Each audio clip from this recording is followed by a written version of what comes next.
Capítulo 5, verso 7. Sede, pois, irmãos, pacientes até a vinda do Senhor.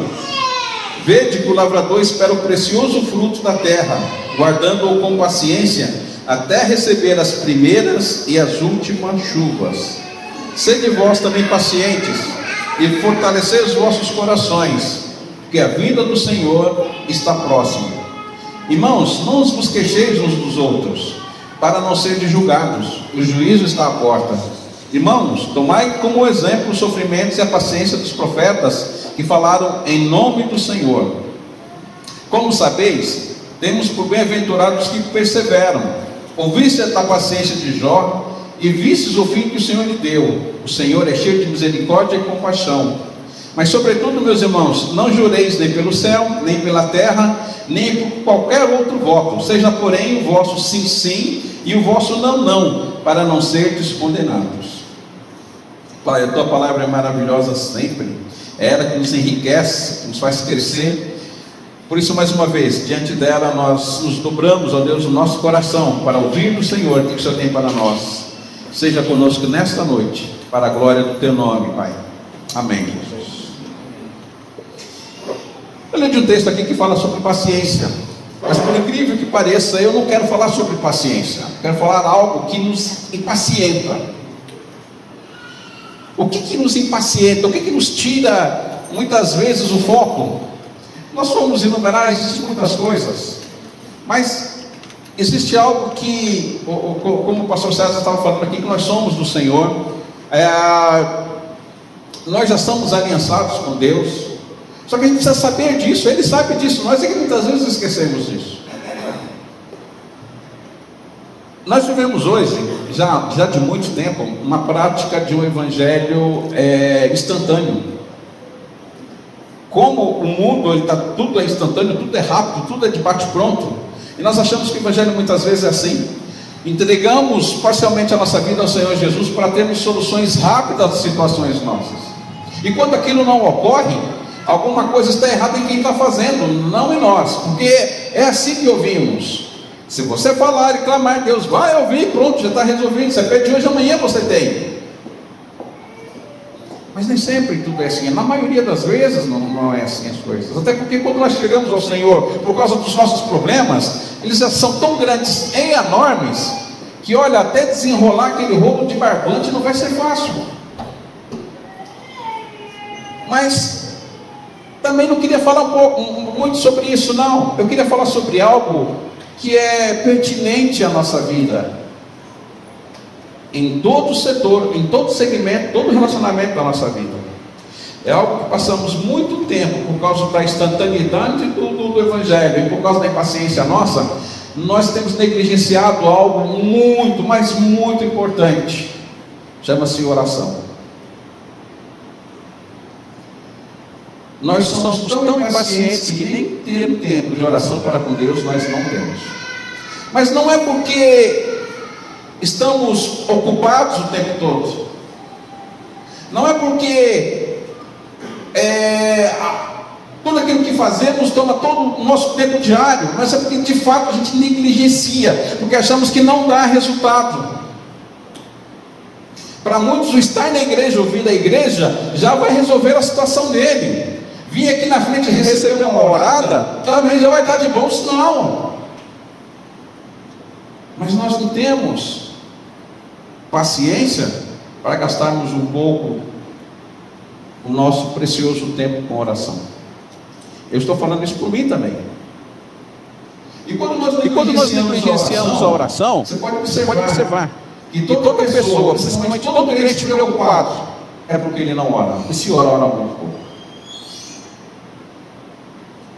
Quando eu negligencio a oração, eu vou passar a maior parte do meu tempo preocupado. O Senhor Jesus diz assim: por que está ansioso o seu coração? Não precisa ficar ansioso, não. Deus sabe do que você precisa. Mas se Ele sabe, não sei se Ele sabe. E por que nós não sabemos se Ele sabe? Então, uma pessoa que vive preocupada, repare, ela pouco ora, se é que ora.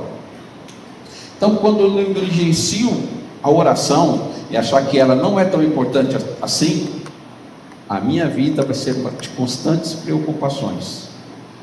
Nós chamamos isso de ansiedade. O que é ansiedade? É o medo do amanhã. A coisa nem aconteceu ainda, você já está preocupado. Mas se nós tivéssemos um tempo para falar com Deus, sabemos que todas as coisas estão nas suas mãos. Tudo é do Senhor.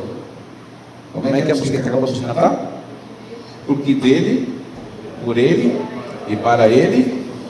Quando eu tenho uma vida de oração, eu sei disso. Então, se tudo é dele, eu não tenho razão para me preocupar. Existem preocupações que são naturais, mas eu não preciso viver uma vida de preocupação e nem de ansiosidade, porque o meu Deus supre todas as minhas necessidades em Cristo Jesus. Mas não adianta isso estar escrito, eu saber que está escrito, eu preciso experimentar isso. E só uma maneira de eu experimentar isso é transformar o que está escrito aqui em realidade na minha vida. Isso é feito com oração.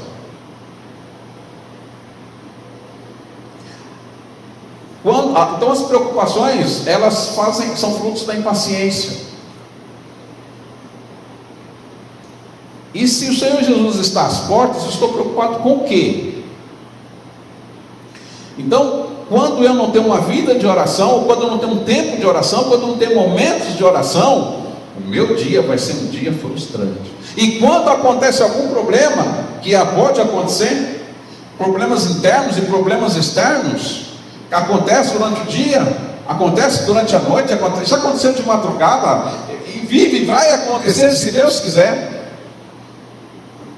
A minha reação e a minha atitude é que vai fazer a diferença. Então, uma vida de preocupação não é a vida de um crente. Um servo de Deus não pode viver preocupado, porque ele não descansa em Deus. Se Deus vai conosco para nos fazer descansar, o que adianta um Deus que não cuida dos meus problemas? Mas não é porque Ele não cuida, é porque eu não os entrego. Quando eu oro, eu entrego. Quando eu oro, eu deixo. Quando eu oro, quando termina a minha oração, eu confio. Gente, nós fomos abençoados com certas coisas. Somos abençoados com a alimentação, amém? Quem é abençoado aqui com a alimentação? Quem é abençoado com a sede? Tem outra coisa que é muito importante você ser abençoado é com o sono. O sono, você deitar e dormir, isso é bênção para você. Quando você tem um problema, aí você vai ter um problema por conta de alguém aqui passou a noite insônia porque eu consegui realizar as tarefas no dia seguinte. Quem já teve problemas à noite para dormir? Eu já tive.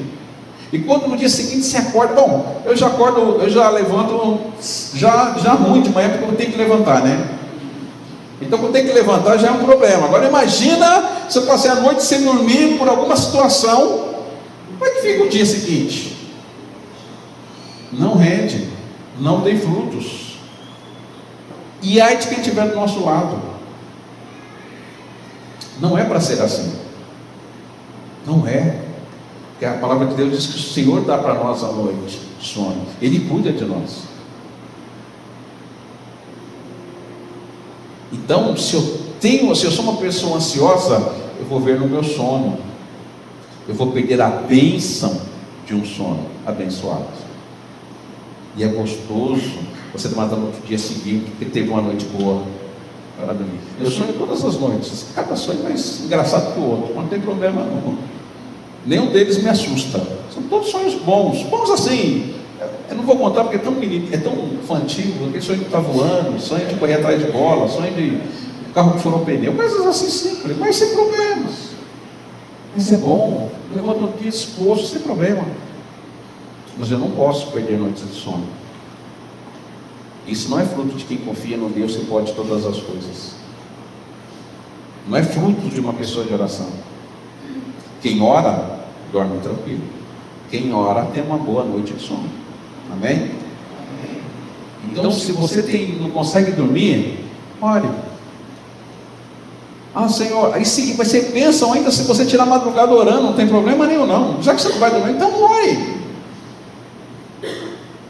Mas eu não tenho tanto tempo para orar assim. Fala, Senhor, eu vou orar. Só que eu não sei por que orar e nem como orar. Por favor, vai dirigindo aí. Daqui a pouco você está falando, daqui a pouco você está rindo, daqui a pouco você está lembrando de pessoas, daqui a pouco Deus coloca pessoas na mente, daqui a pouco você está glorificando, daqui a pouco você está em silêncio, daqui a pouco você não está dormindo.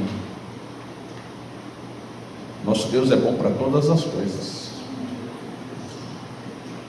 Quando nós não oramos, nós excluímos muitas bênçãos de nós, que Deus tem para nós. Quando nós não oramos, nós perdemos aquilo que sonhamos. Quando nós não oramos, nós perdemos as oportunidades que nos surgem.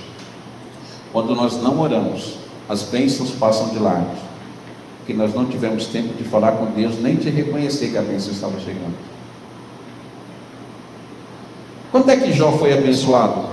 Por causa das feridas dele, por causa das perebas do corpo, que ele perdeu uma mulher, que a sogra foi junto lá com os bichos lá no campo, porque os bois. Quando é que Jó foi abençoado? Quando ele estava orando pelos seus amigos. Deus não abençoou Jó. Jó, vou te abençoar por causa do seu sofrimento que você teve, que olha a prova que você passou. As escrituras diz que Deus abençoou Jó enquanto ele estava orando pelos seus amigos. Então, quando nós não oramos, nós perdemos a oportunidade de ser abençoados. É muito interessante. A Ivana está falando aqui do projeto do Proável. Eu já vi testemunho de pessoas que estavam em casa orando, falando, Senhor, que abria lá a janela, as despensas, a geladeira, e falava, Senhor, não tem nada, o Senhor pode providenciar alguma coisa? E pessoas orar e descansar, e de repente chegar pessoas à porta com cestas básicas, coisas assim, e aquela pessoa simplesmente dizer, Senhor, eu sabia que o Senhor é fiel, e Deus é. Pastor Marcelo conta que um dia ele estava no seminário e eu estou contando coisas de detalhes pequenos, você vê como é importante para alguém. Ele estava no seminário e tinha acabado o sabonete e a pasta de dente dele. E ele falou assim, Senhor, eu vim para cá, que o Senhor mandou eu vir para cá, ela tem que ter grau lá. E eu não tenho sabonete e não tenho pasta de dente. Mas eu sei que o Senhor é Deus da providência. E disse que ele foi pregar num culto, numa igreja, na região que ele estava. E quando ele estava chegando, uma irmãzinha, chamou ele assim no canto e falou, ô irmão, eu estava em casa, Deus tocou no meu coração, e eu trouxe aqui um presente para o irmão. Irmão, por favor, não repara não, porque é muito simples. Mas foi o que Deus tocou no meu coração. Ele falou, obrigado, irmão. Estava encolhendo no jornal. Quando ele abre esse jornal, um sabonete e uma pasta de dente. Ele falou, irmão, se fosse R$1 milhão, não teria sentido. Mas por ser justamente aquilo que eu pedi, Deus me deu. Por quê? Deus subministra as nossas necessidades. Deus fez aquilo por quê? Porque eu. Então, ao invés de você ficar se lamentando das coisas que não acontecem, deixar criar em você o espírito dos ciúmes ou da inveja, ore. Porque quando nós não somos abençoados, nós passamos a ter inveja de quem tem. Quando você não sente que é abençoado, você passa a ser aquilo que o mundo é, passa a ter inveja de quem tem, passa a ter ciúmes de quem faz. Mas quando você ora, você sente que você é abençoado, você não tem razão nenhuma para sentir inveja de ninguém, porque o teu Deus é contigo. Mas quando não, ao contrário. Muitas vezes nós não atingimos algumas coisas porque achamos que a nossa fé está fraca. Mas o que move a nossa fé, queridos, é relacionamento com Deus. Ele é o autor e o consumador da nossa fé. Se Ele é o autor da fé, é Ele que providencia ela nos momentos que mais vamos precisar. Mas quando que isso acontece? Quando eu estou orando. Quando eu estou falando com Ele. Quando achar que as coisas podem acontecer com sorte, por coincidência, ou esperar que Deus vai mover o coração de alguém sempre, mas se eu não oro, a minha fé nunca é posta em prática. Você sabe que vão vir dias e que isso aqui pode ser que não seja mais necessário, de nos reunirmos como família para adorarmos ao Senhor. Cada um vai cuidar da sua própria vida. E aí? E se você não tiver ninguém para estar falando para você sobre fé, sobre perseverança, sobre bênção de Deus, se você não tiver ninguém para estar cantando para o seu deleite, como é que você vai fazer? E o dia que os cultos forem proibidos, para onde você vai? Se eu não cultivar no meu tempo de oração com Deus, a minha fé para aquilo que eu precisar vai ser infrutífera, ela não prestará para nada, ela não tem base em nada. Às vezes colocamos fé nas pessoas, colocamos fé na igreja, colocamos fé na campanha, colocamos fé nos 21 dias de jejum, colocamos fé menos em Deus. A nossa fé, às vezes ela se apoia em tudo, menos em quem deveria estar. Porque se é Deus que abençoa, é de lá que vem também a razão da minha fé. Fé não é ser otimista. Falta de fé também não é pessimismo. Tanto a fé quanto a falta dela está baseada no meu relacionamento com Deus. Se eu me relaciono pouco, poucas coisas acontecerão. Se eu me relaciono mais, com certeza muitas coisas acontecerão. A Ivana disse uma outra coisa aqui que é verdade. Quando a gente divide o que nós temos, você tem espaço para coisas novas. Sabe por que você coloca aquele monte de roupa, né, mulheres, lá em cima, assim, muitas vezes, fala, meu Deus, não tenho nada para vestir. Sabe o que você faz? Na metade delas, que com certeza você vai estar comprando e repondo. Fala, agora eu tenho, não é assim? Sabe quando aquele saco de feijão lá está criando um bicho já? É porque não deu, então fica mofo. Aí tem que jogar fora, tem espaço para novo. Mas quando repartimos aquilo que temos, seja o que for, aí nós temos espaço para o novo. Mas uma das coisas dessa novidade de vida vem através da minha oração. Você já reparou na sua oração de manhã cedo como que é? Ela é a mesma? Ou quando vai dormir, é a mesma? Você precisa orar um pouco mais, Senhor, eu preciso ter mais tempo com o Senhor. Estou vendo que nós... Alguém já andou com alguém que só sabe falar aquela coisa? Eu tinha um colega que ele só sabia falar de futebol. Tinha gente que não gostava de mim, que só sabia falar de futebol. Imagina, se fosse essa pessoa, então, como é que foi o jogo? Você via, olha, a bola quase bateu na trave, foi 2-1, o Corinthians ganhou de novo? Não, então esquece isso. Então tinha gente que só sabia falar de futebol. Não é horrível?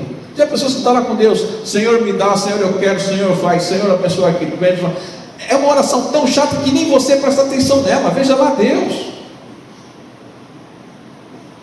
Senhor abençoa minha mãe e manteiga lá de casa, Senhor abençoa o cachorro, abençoa não sei quem, abençoa isso, abençoa aquilo, em nome de Jesus, amém. Nem você ouve mais você. E quando a gente se relaciona, não, muda o foco, você tem prazer de estar na presença de Deus. Parece que quando a gente fala de oração, as pessoas já tremem, porque acham que tem que estar dobrando o joelho sempre. Quem disse? Quem disse que tem que dobrar o joelho para orar? Como é que Paulo diz assim, orar o tempo todo? Como é que você ora o tempo todo de joelho? Como é que você ia ficar de maneira orando o tempo todo de joelho? Hã? Não é isso, não. Como é que é pôr comida em casa? Como é que é manter a raia assim nessa elegância toda? Não dá. Né? Como é que você ora o tempo todo de joelho? Aí chega em casa para comer, como é que faz? Cadê a mulher? Estou orando bem. Filho, estou com fome. Estou me enchendo de Deus. A mulher chega lá, eu trabalhei, ralei o dia inteiro, não tem nada. Ora também, encosta aqui, fala com Deus que é bom, que Ele satisfaz o nosso interior. Fica ruim, né? Então como é que se ora o tempo todo? Ora, é possível, é possível. Precisa fechar o olho para orar também. Quando a gente viajava, né? Vamos orar para passear? Vamos orar. Pai, você não pode. Mas por que não pode? Você vai fechar o olho? Não vou fechar o olho. Você ora de olho aberto. Eu já disse aqui que a minha posição favorita de orar é deitado. Nossa, não tem coisa melhor do que orar deitado. Quem não experimentou, experimenta. É muito bom orar deitado. Você ora, você fica viajando assim, aquela coisa gostosa. Você é uma rede, então, Senhor, como é bom esse tempo aqui. Senhor, esse vai e vem aqui dessa rede. Tua presença, Pai, ela me balança, me sacode para lá e para cá. Sabe, Senhor, Quantas coisas a gente poderia fazer assim? O senhor sabe que o senhor teve uma ideia? O senhor é muito inteligente. Quando o senhor deu a ideia de alguém criar uma rede para poder deitar e orar. O senhor é muito... Gente, você pode orar de muitas maneiras, de muitos jeitos. O importante é falar com Deus e sair dali satisfeito que alguém te ouviu. Falar, o Senhor me ouviu. E melhor ainda é quando você deita, às vezes não fala nada, mas entra em comunhão com Deus, levanta dali porque o Senhor falou contigo. Gente, como isso é bom. A coisa mais gostosa de falar com Deus é ouvi-lo. Não é só falar. A oração não é um descarrego de coisa que você só fala. Vocês viram esses dias lá o camarada postando no YouTube lá, ele ensinando como que se conversa, como que você tem uma conversa com a mulher? Alguém viu? Ele fica tocando assim, né? E fica assim.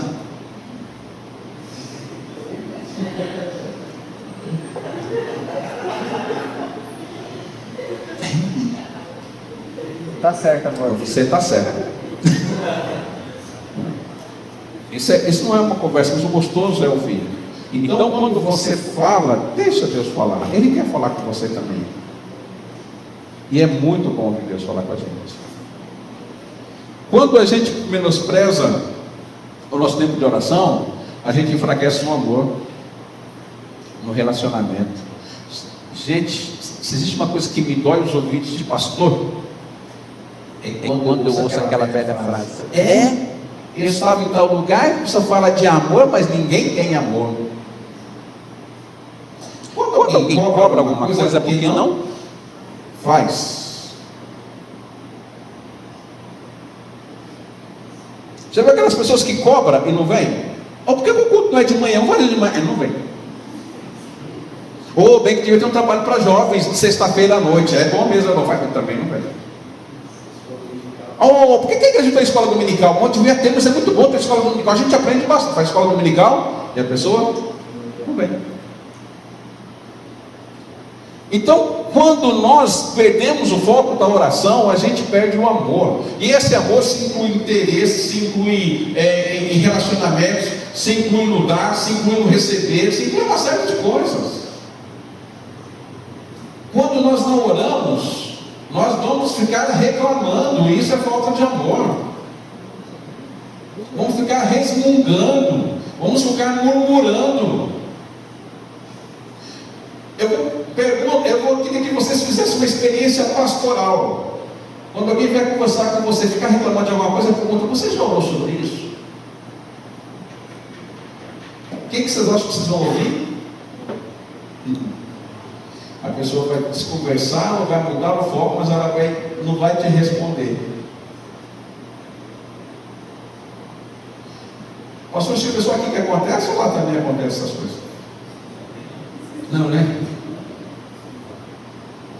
A gente vai, como aqueles irmãos vai reclamar, chorando. Você pergunta: você já orou? Pastor, porque o meu marido, você já orou pelo marido, irmão? Já orou por esse sentido? Não, mas não adianta. Uma vez conversando com a irmã, falando do marido dela, ela falou: você vai contar o marido? Eu falei: sim, meu irmão, passou aquele lá só rezando, porque nem orando não está dando mais.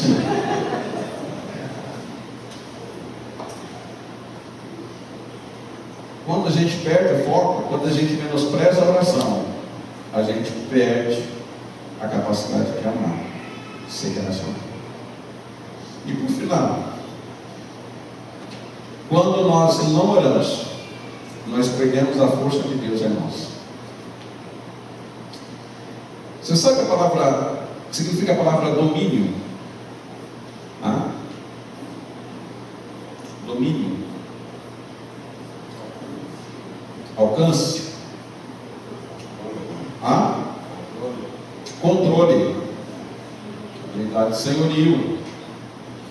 Você sabe que há uma porção do Espírito de Deus em nós que nos dá o domínio sobre muitas coisas.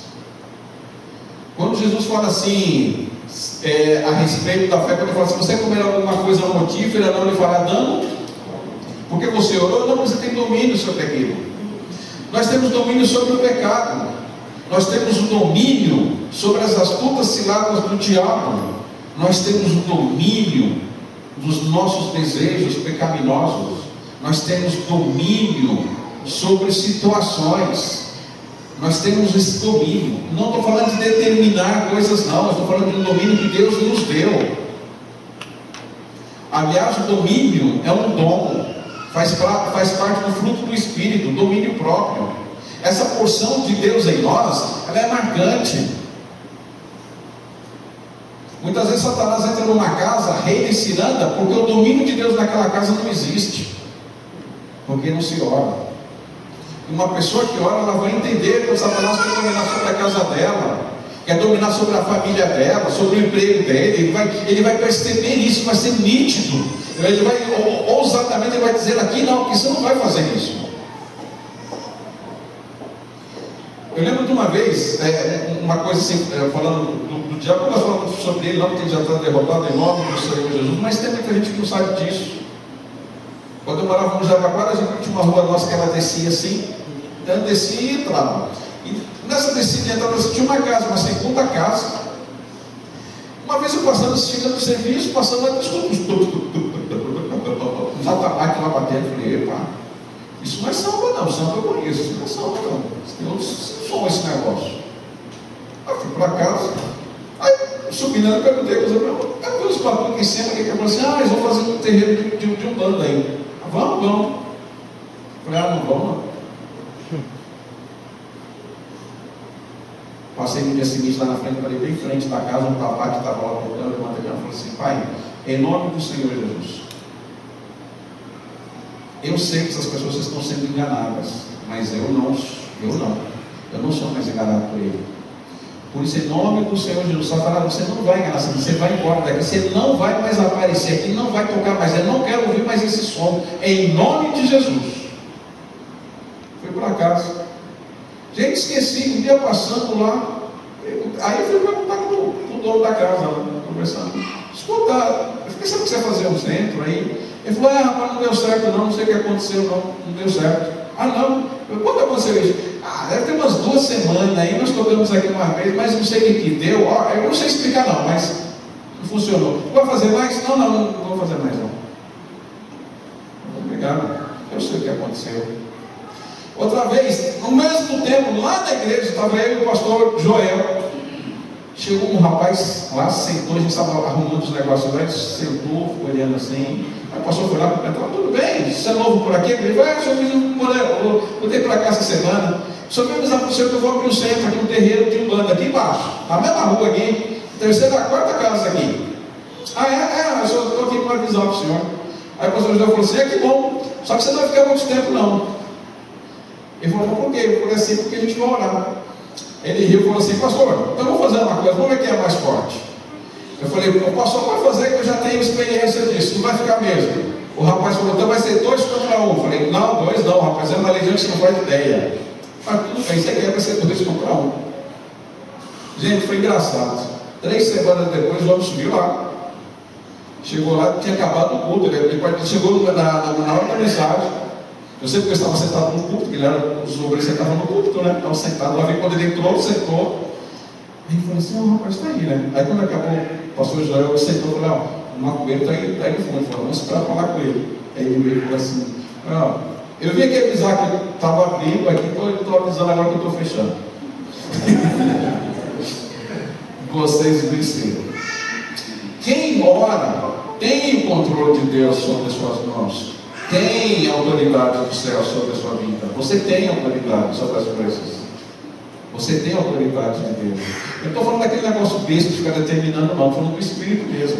O Espírito vai tocar em você, para você resistir, para você derrotar, para você decretar. Vai ser fruto do Espírito sobre você, sobre isso. Por quê? Porque você ora, você fala com Deus. E Deus divide aquilo que Ele tem com a gente. Então, por favor, não negligencie o tempo de oração. Só nós perdemos com isso. Quando você tiver uma oportunidade de orar, ore. Não tem problema não, ora do seu jeito. Esse Senhor que nós estávamos falando aqui, ele falou assim comigo, sabe pastor, esses dias eu estava orando lá em casa, até aquele dia que o Senhor falou para mim, que a primeira vez que eu pedi para ele orar, fazer uma oração, né, que a gente sempre vai orando, até de vez em quando pede para um outro fazer uma oração, aí eu pedi para ele orar, eu falei, ora, e você fazendo oração, ora como você sabe, não tem problema não, como eu sei tá bom pastor. Ave Maria, cheia de graça. Eu pedi para ele orar, deixei ir, né? E ele tocou o barco lá, não tem problema, terminou lá. Amém? Falei, amém, assim mesmo, vai aprendendo. Aí outra vez, pedi para ele orar, ele falou, pastor, agora eu posso orar o Pai Nosso? Não pode orar o Pai Nosso. Aí orou o Pai Nosso. Né? Aí depois o Manuel falou para ele, olha, se orar faz assim, assim, assim, né? E nesse dia que ele estava falando que ele está 5 semanas sem beber, ele falou, agora eu já estou aprendendo um pouquinho mais de orar, já estou falando do meu jeito mesmo, sabe? Ô Deus, a coisa está ficando feia, Senhor tem misericórdia, me ajuda, me livra dos botecos. Não importa, o importante é falar com Deus e saber que Ele ouve. Eu falei, o que você achou? Está dando certo, né? Estou conseguindo. É isso aí. Glória a Deus, você está sozinho, nós estivemos no seu lado, mas Deus está. Amém? Onde você estiver, Deus está. E se você tiver um relacionamento com Ele, pode ter certeza, basta você levantar as mãos, Ele já sabe o que você vai dizer. Ele já tem um relacionamento íntimo com você. Então, não negligencie um tempo de oração. Não acha que isso é desnecessário, não. Isso é muito importante. Isso é fundamental para todo segmento da sua vida. Quer seja amorosa, quer seja profissional. Eu lembro que quando a primeira vez que eu fui falar de casamento, o negócio veio para o meu lado, eu falei assim, Senhor, se um dia eu for para casar, tem que ser com uma mulher que seja mais crente do que eu. Deus ouviu a minha oração. Então, se qualquer segmento da sua vida, Deus vai ouvir a sua oração. Porque Ele tem interesse em tudo aquilo que é nosso. Porque tudo é dele.